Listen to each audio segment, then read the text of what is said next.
যারা নাকি আল্লাহ রাব্বি হাদিস শোনার পরেও না মেনে কাফের হয়ে গেল। আল্লাহ সুবহানাহু ওয়া তাআলা সূরা বাকারা আয়াত নম্বর 171 এর মধ্যে বলতেছেন কি, ও মাসালুল লাযিনা কাফারু কামাসালিল লাযী ইয়ানইকু বিমা লা ইয়াসমাউ ইল্লা দুআআ ওয়া নিদাআ সুম্মুন বুকুমুন উমিয়ুন ফাহুম লা ইয়াকিলুন। কি ভয়ানক কথা বলছে আল্লাহ। আল্লাহ বলতেছেন যে ওই সব লোকেরা যারা নাকি আল্লাহর আদেশ শোনার পরেও তারা আল্লাহর আদেশ মানে না। আল্লাহ বলতেছেন যে ওই সব লোকেদেরকে আমি উদ্দেশ্য করে বলতেছি যারা নাকি কুফরি করে, যারা নাকি কাফের, ওদের উদ্দেশ্য করে আমি একটি উদাহরণ দিলাম। তা কি? যেমন উদাহরণ, রাখাল যেমন একদল গরু নিয়ে আপনার ময়দানে ছুটে যায়, আর ওই একদল গরু থেকে একটি গরু লাইন ক্রস করে আপনার অন্য লোকের জমিনের দিকে ছুটে যায়।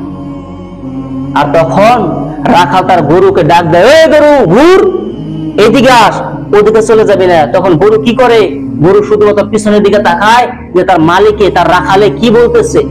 কিন্তু গরু তোর মানুষের ভাষা বুঝে না। আল্লাহ বলতেছে এই কথা যে গরু তোর মানুষের ভাষা বুঝে না। গরুর কানে কি যায়? শুধুমাত্র একটি আওয়াজ যায় যে কি ঘুরবি কি, এই আওয়াজটা তার কান পর্যন্ত পৌঁছায়। কিন্তু এই গরু বুঝতে পারে না যে তার রাখাল, তার মালিক তাকে কি বলতেছে। তখন গরুটা কি করে? হয় ওখান থেকে ফিরে আসে, না হলে ওখানেও চলে যায়, কারণ ভাষা যেহেতু বুঝে না।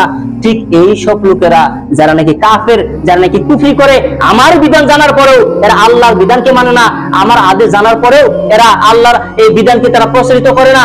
এমনকি আমি যেটা নিষেধ করেছি ওই নিষেধ থেকে তারা বিরত না থেকে তারা কাফের হয়ে যায়।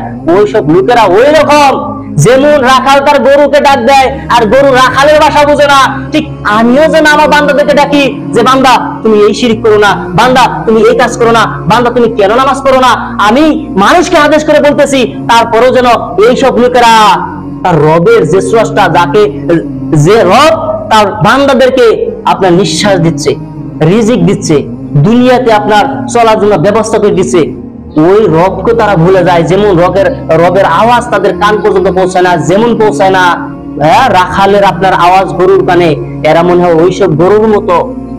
তাদেরকে বলছে যারা নাকি কাফের, যারা নাকি কুফরি করে, যারা নাকি আল্লাহর আদেশকে মানে না, ওইসব লোকেদেরকে আল্লাহ বলছেন যে এদেরকে আমি ডাকি তারপরে এরা শুনে না। তো এরা হচ্ছে ওইসব গরুর মতো, যে গরুর রাখাল তাকে ডাকে শুনে না, আমিও যেন আমার বান্দাদেরকে ডাকি, মনে হয় কেউ তারা শুনে না, ওই গরুর মতো। তাদেরকে যারা নাকি কাফের, যারা নাকি মুশরিক, যারা নাকি আপনার কুফরি করে। এখন এই কথা বলার পরে আল্লাহ বলছেন এটা কেমন কথা হতে পারে? একটি গরু আপনার ভাষা, তার মুখের ভাষা নেই, মানুষের কথা বলতে পারে না, একটি গরুর বিবেক নেই। এই গরুর মতন বললে মানুষকে তো ভুল হবে। কেন?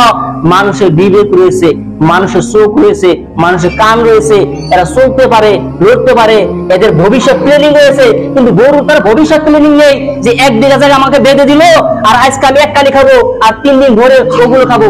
গরু তো এরকম ফিউচার প্ল্যানিং নেই, কিন্তু মানুষের তো ফিউচার প্ল্যানিং থাকে, এর অনেক বুদ্ধি রয়েছে। একে গরুর সাথে তুলনা করলে হবে না। উলাইকা কাল আনাম, এরা হচ্ছে চতুষ্পদ জানোয়ারের মতো। আল্লাহ বলছেন এরা ওই সব লোকেরা যারা নাকি আল্লাহ আদেশ মানে না, কুফরি করে, এরা হচ্ছে চতুষ্পদ জানোয়ারের মতো। আল্লাহ বলছেন বালহুম আদল, জানোয়ার বললে হবে না, বরং জানোয়ার থেকে নিকৃষ্ট। কেন? এদের বিবেক রয়েছে।